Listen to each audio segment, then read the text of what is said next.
Praise the lord friends యోబు గ్రంథం 1వ అధ్యాయం 9వ వచనంలో అపవాది యేసుప్రభు వారితో ఇట్లా అంటాడు, యోబు ఊరకియ దేవుని యందు భయభక్తులు కలవాడాయినా నీవు అతన్ని దీవించావు కాబట్టి భయభక్తులు కలిగి ఉన్నాడు అని.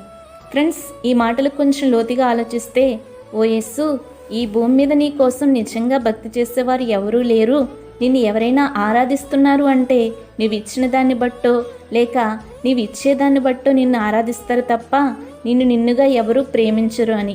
ఫ్రెండ్స్, ఈ మాటలను లోతుగా ఆలోచిస్తే అపవాది మాటల్లో కూడా వాస్తవం ఉంది అనిపిస్తుంది కదా.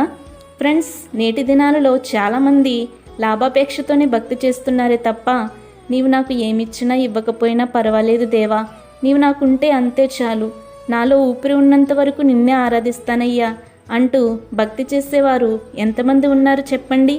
దేవుడంటే చాలామంది దృష్టిలో ఒక కోరికలు తీర్చే మిషనేనండి. అందుకే అపవాది అంత అలుసుగా మాట్లాడుతున్నాడు. కానీ యోబు మాత్రం అలా కాదు. దేవుడు ఇచ్చినా తీసేసుకున్నా దేవుని స్తుతించాడు తప్ప దూషించలేదు. పోగొట్టుకున్న వాటిని బట్టి కూడా దేవుని స్తుతించి ఇండైరెక్ట్గా అపవాదిని చెంపదెబ్బ కొట్టి మన దేవుణ్ణి గెలిపించాడు.